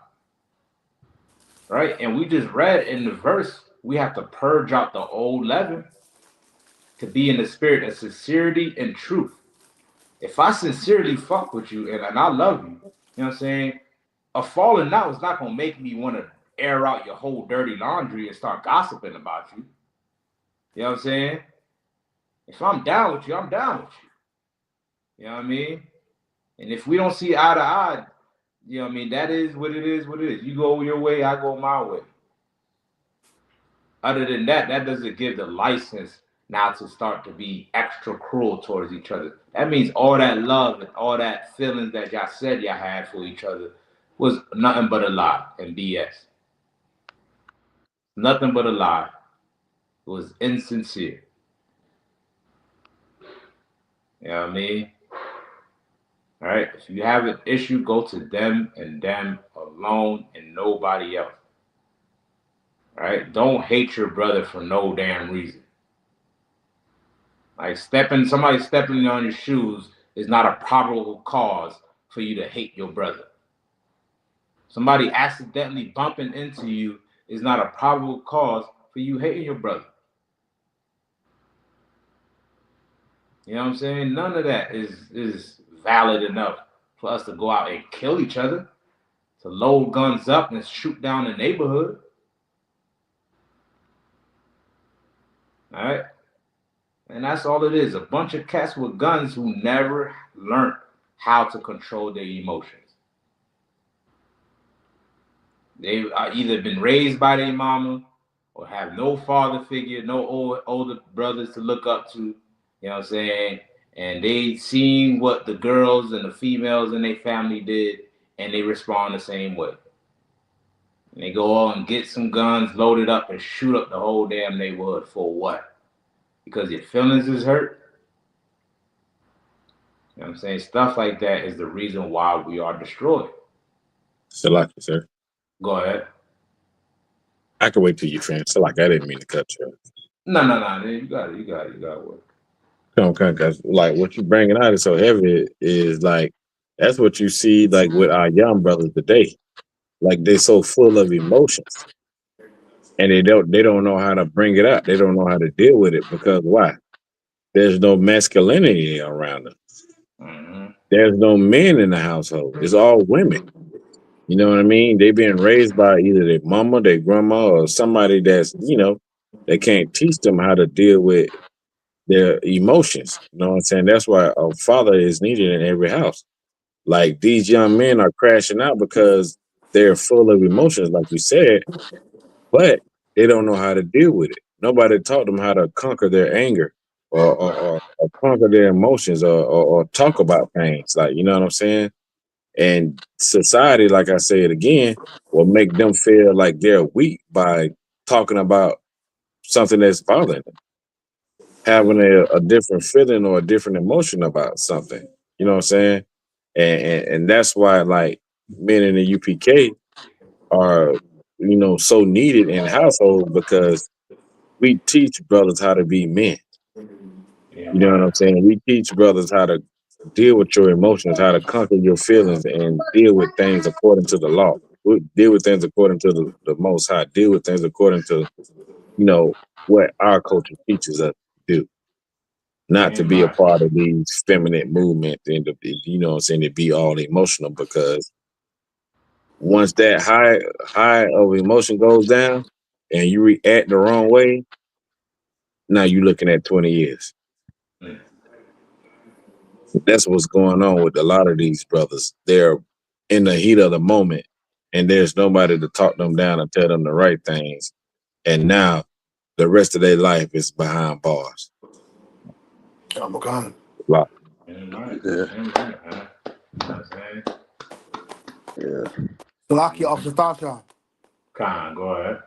Back of what Kanak said, the general will say, once the demon tricks you into doing that act, the demon jumps back off of you. You know what I mean? Once he Mm-hmm. tricks you into doing that act, he jumps right back off. You're like, oh shit, I wonder what I do. You know what I mean? And your life Right. is done. You know? Yeah, man. Khan, you're exactly right then and there. It'd be too late. Come on, sir. And that's what you see in the courtroom. Mm-hmm. That's what you see. And they be showing pictures of them young men falling out and crying and doing Yep. all the other stuff. Just like Officer Shabar said, that demon done left. He done got his satisfaction. He Mm-hmm. done got his pleasure. He did his job, and now you stuck with all the world of emotion. Mm-hmm. Man, that Khan. was heavy right there. That was heavy. Khan, damn right, man. You know what I'm saying? Damn right. Like I said, like that brother falling out in the courtroom. A brother who was just prior to that terrorizing the whole neighborhood. You know what I'm saying? Soon as reality sits in, all that toughness is out the window. Cause like I said, it's nothing. It was nothing but a demon, nothing but a front. Because you were too caught up in your emotions and not learning what Christ gave us, man. You know what I'm saying? Don't be an emotional brother or sister. Stop it. You know what I'm saying? They're too grown for that. Learn how to regulate it. Control it. Don't let it control you. Tell yourself that. All right? Next time when you use the bathroom and you look yourself in the mirror, tell yourself, my emotions are not my God. You know what I'm saying? Remind yourself of that. So you don't allow it to control you and dictate your every action. Don't move with emotion, move with logic and wisdom. Right? Now that's anger. Let's get sadness. Let's get Ecclesiasticus 30. Oh wait, Big Jew wanted let's go back to Wisdom of Solomon 7. He wanted verse 30 real quick, if we can grab that real quick. Wisdom of I got it, sir. Solomon. All right, you got it working. The Wisdom of Solomon, chapter 7, verse 30. Mm-hmm. For after this cometh night, but vice shall not prevail against wisdom. But what? But vice shall not prevail against wisdom. Right, your vice. Whatever your vice might be. Whatever got you under subjection, that controls you, that controls your thoughts, that control your behavior. You know what I'm saying? Wisdom is far greater than all of that.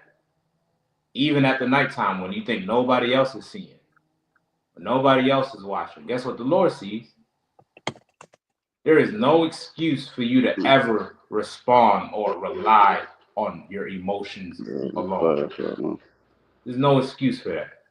You know what I'm saying? The Lord gave you a brain for a reason. You want to start to use that brain to help you out in your day-to-day life. Right? So let's get Ecclesiasticus, the water big Jew. Let's get Ecclesiasticus 30 and verse 21. Right? Let's get, so we dealt with anger. Now we're gonna deal with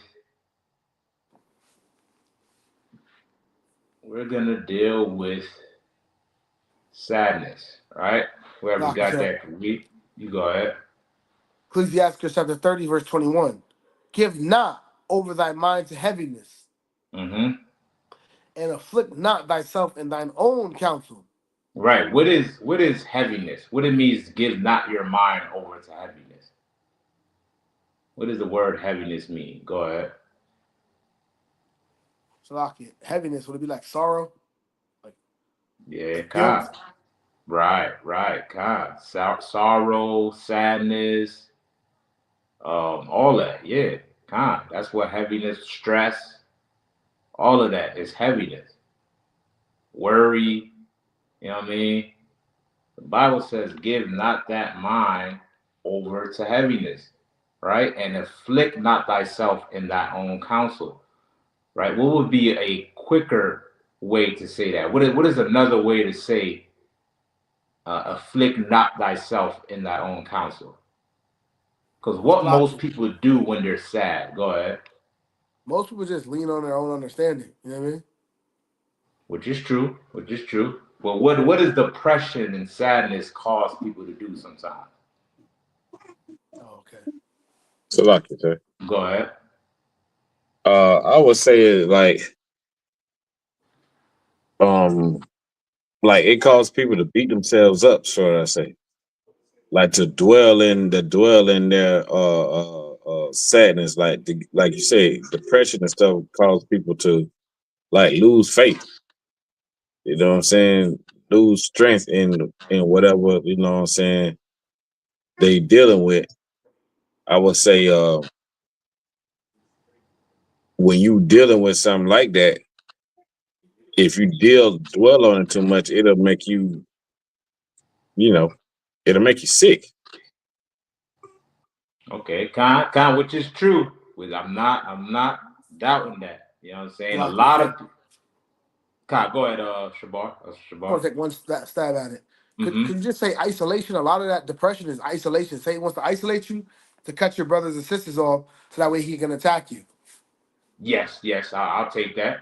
That's a good one as well too. You know, isolation, self doubt, being hard on yourself. You know what I'm saying? Right? Big Jew says self doubt as well. He said hurt others or themselves in decision making. Right? And decision making, right. That's all true. None of that which I'm saying is wrong. You know what I'm saying? Sadness can cause people to do that. What is the end goal of that depression, though? What is that demon hoping, or that emotion, right? Let's not use the word demon. Let's use the word emotion for the sake of the class.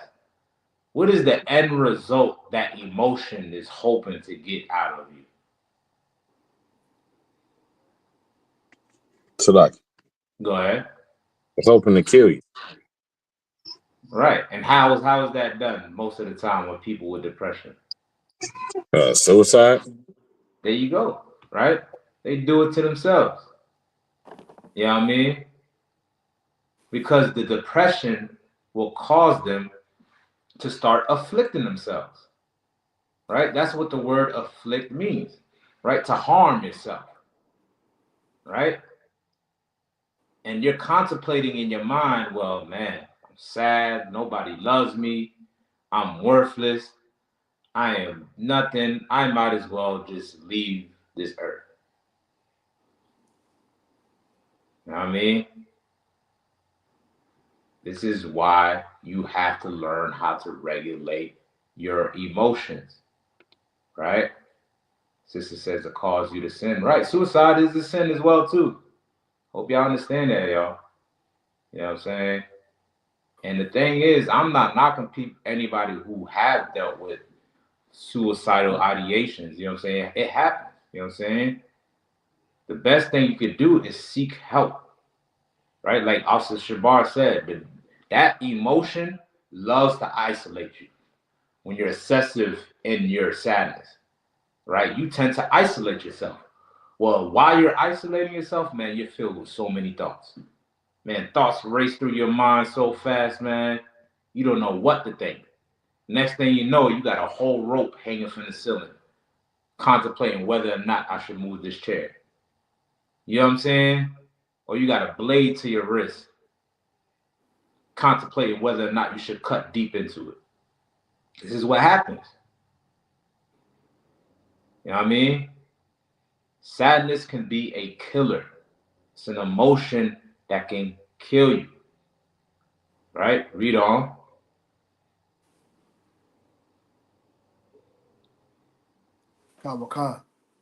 And afflict not thyself in thine own counsel. Mm-hmm. The gladness of the heart is the life of man, and the joyfulness of a man prolongeth his days. Mm-hmm. Love thine own soul, and comfort thy heart. Remove sorrow far from thee, for sorrow hath killed many. For it has done what? For sorrow hath killed many. For sorrow has done what? Killed unalive many. Right. Read on. And there is no profit therein. Right. You know what I'm saying? Sorrow has killed many. In what way? By people doing it to themselves. Right. You know what I'm saying? Right? They so caught up in the emotion of sadness, like we mentioned.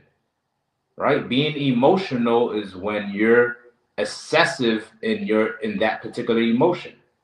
Right? The same way you can cause harm to yourself in anger, you can also cause harm to yourself in sadness. You know what I mean? This is something that you want to learn how to control. Don't let it control you. You can control it. You can. You know what I'm saying? It first starts with what you're telling yourself.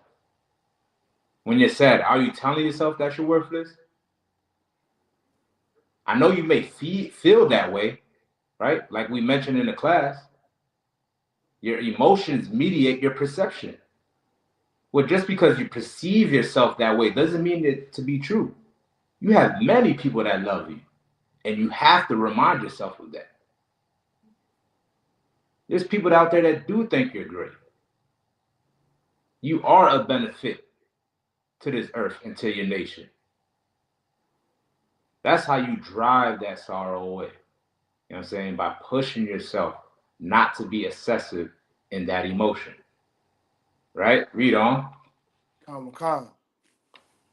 Verse 23. Love thine own soul, and comfort thy heart. Remove sorrow far from thee, for sorrow hath unalived many, and there is no profit therein. Mm-hmm. Envy and wrath shorten the life, Mm-hmm. and carefulness bringeth age before the time. Right, talking about worrying, anxiety, you know what I'm saying, bringing age before the time. That stress will make you old. You know what I mean? Read on. A cheerful and good heart will have a care of his meat and diet. All right, that's one thing as well too. Right, you want to starve yourself when you're sad. Don't do that. Eat. Get up. Eat your food. Get out of bed. Make you something. Nourish your body. Wash your face. Put some water on your face. All right, go outside. Go for a walk. Get some sunlight. Do whatever you got to do so you don't just bed rot. You know what I mean? Because that's what that emotion wants you to feel like. It wants you to feel like you can't do nothing. You can't accomplish nothing. You know what I'm saying? Well, every step is an accomplishment. Right. The fact you got up is an accomplishment. The fact you're able to wash your face, you're able to eat something is an accomplishment. And you should be proud of that. You know what I mean? That's how you drive that away, right? So that's anger, sadness, right? Let's get another emotion. All right, let's get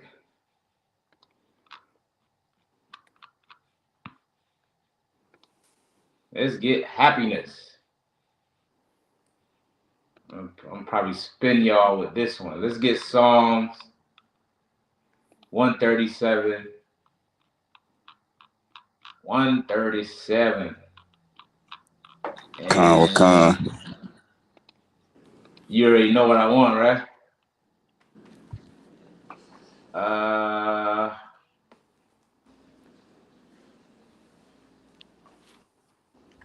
Let's get Psalms 137 and 3. 3. Con.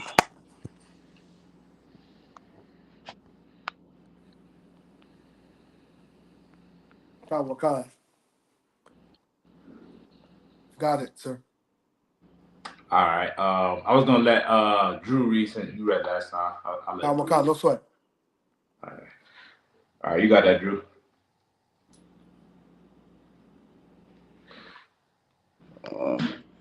And I got one more to go, so I'm gonna try to be quick as possible with this one.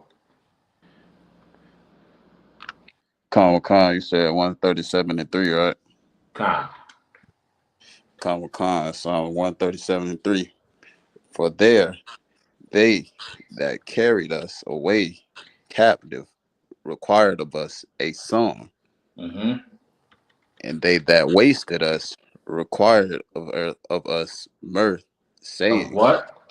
of mirth, Mm-hmm. saying, sing us one of the songs of Zion. All right.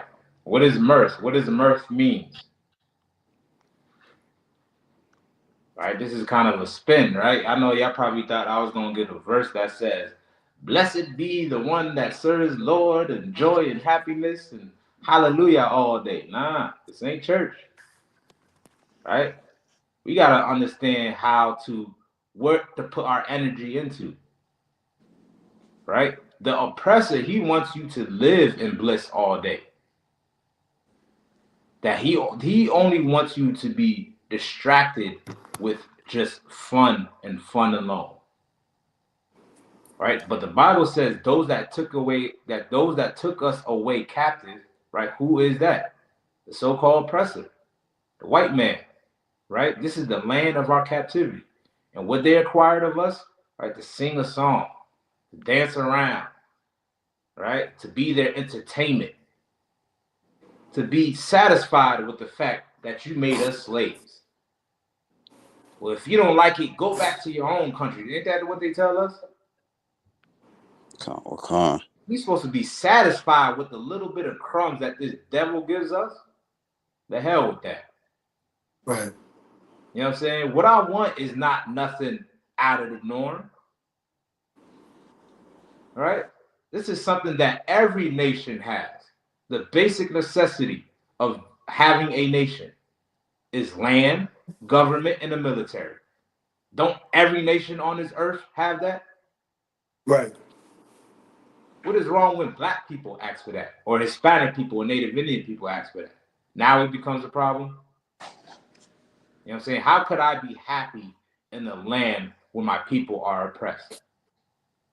Read on. How shall we sing the Lord's song in a strange land? Mm-hmm. If I forget thee, O Jerusalem, let my right hand forget her cunning. Mm-hmm. If I do not remember thee, let my tongue cleave to the roof of my mouth. Read on. If I prefer not Jerusalem above my chief joy. Remember, O Lord, the children of Edom in the day of Jerusalem, who said, raise it, even to the foundation thereof. Right. You know what I'm saying? Read on. O daughter of Babylon, who art to be destroyed, happy shall he be that rewarded thee as thou hast served us. Right. That's what a free black man who's truly in this happiness, or black woman or Hispanic man or Hispanic woman, you know what I'm saying, will love to see. They'll love to see justice for their people. You know what I mean? Stop making everything so self-serving, right? Because it can cause you, what the last one we're going to get, is for you to be prideful. Right. You know what I mean? Your happiness should be targeted towards seeing the betterment of your nation. Your chief joy should be your people getting out of the slums, getting out of the ghettos, cleaning themselves up, getting off of drugs, building some type of infrastructure, making sure their kids is straight. This is what we should be looking towards for our happiness, for our joy, not for what the oppressor can give us, man. You know what I'm saying? Like the scripture we read, you know what I mean? Oppression makes a wise man mad. If you wise, you should understand you're oppressed. And that should make you mad. It should make you mad enough to separate from your oppressors. And I mean spiritually separate from them. The things that they find amusement in, you should find the exact opposite. We the one that make this country thrive and prosper on this earth. Target your emotions, not for selfish ambition, right? You want to control that emotion. Don't allow it to control you. Control that emotion for you to be a service to your nation and not self-serving. All right? Because too much of it can cause you to be killed as well, too. You don't think a crackhead is happy when he smokes crack? You know what I'm saying? You don't think a dope head is happy when he shoots dope? Just because he's happy, right, doesn't mean it's good for him. You know what I mean? Being excessive in it can cause you great harm, right? Target your emotion and being selfless. All right? The last one is pride. It's the last one I'm going to get. Let me get,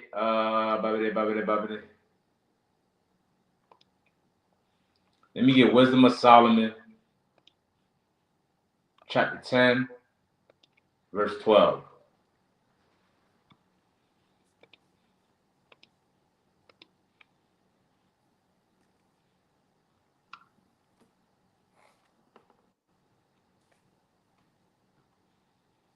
Whoever got that could read. Khan. Wisdom of Solomon, chapter 10 and verse 12. If he defended him from his enemies and kept him safe from those that lay in wait. Did I say Wisdom of Solomon? My bad. Ecclesiasticus. My bad. 10 and 12. Okay. My bad. That's my bad. And Big Drew, yeah, my bad. The answer is correct. Mirth is amusement. You know what I mean? Happiness. Laughing joy. That's what mirth is. That's what your oppressor wants you to be, in the state of the emotional state of happiness that you're in America. Even though your people is being oppressed, even though you're suffering, he don't want you to see that. He wants to hide the fact that your people is being destroyed in America. You know what I'm saying? Well, don't be excessive in only thinking about what's pleasing for you and you alone. Right? Happy shall he be that's able to award them as he rewarded you. You know what I mean? Find a way, what you have in your skills to better your people. Right? You got that from me, Ori? Khan. Ecclesiastes chapter 10 and verse 12. The beginning of pride is when one departeth from God, and his heart is turned away from his maker. It's turned from who? Away from his maker. What you got to learn is that you are the creature. You're the creature. You're not the creator. You know what I'm saying? There's only one creator, and that is the Most High Yahweh. He created everything that you see that exists on this earth. Everything living. You know what I mean? But when people become prideful and start to puff themselves up, right? They feel the emotion of pride, you know what I mean? And their ego is high, right? That's because they start to think that they're God. That everything revolves around you. You know what I'm saying? And that you are the creator and what you say goes. Right? You want to learn how to control that emotion, right? Read on. Khan. 13. For pride is the beginning of sin, and he that hath it shall pour out abomination. And therefore the Lord brought upon them strange calamities and overthrew them utterly. All right. If you want to puff yourself up, like we just read last week, the 10 plagues, right? The Lord got a way of showing you that you're not a God. You're not. You know what I mean? You're not as powerful and big and great as you think you are. Right. We all have done things that's worthy of death, and what the Lord has given us a second chance and an opportunity, right? So make sure you're doing this inner work of purging out that old leaven, controlling your emotions, you know what I'm saying, and becoming a new lump. Right. And with that, anything y'all want to add? Loud, sir. Nope.